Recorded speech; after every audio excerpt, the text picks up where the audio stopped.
Let's walk through the Hardware Quick Start Guide. Your DVR is designed to be always on.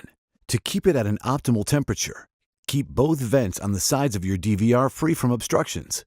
To turn your DVR off, use the shutdown function, then disconnect the power adapter as there is no power button. To use your system, you'll need the following: a high-definition TV capable of displaying HD image quality of 720p, 1080p, or higher, a router with a broadband connection and an available port, an Android or iOS device to monitor remotely via the HomeSafe View app. To begin, connect the extension cable to the camera.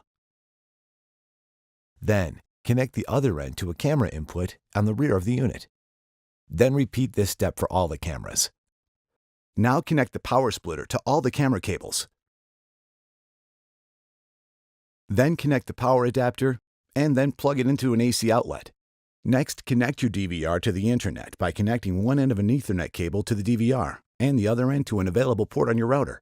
Do not proceed further until the Ethernet is connected. Next, connect the mouse by plugging it into a USB port on the back of the DVR.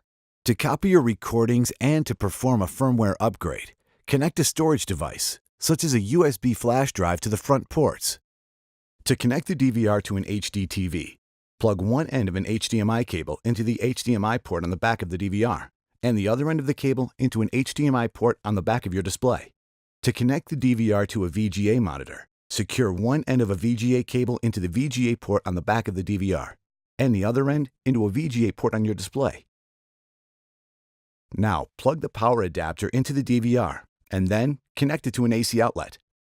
You should now see the DVR on your display with the Setup Wizard on screen. Move on to the next segment, the Setup Wizard, to configure your DVR.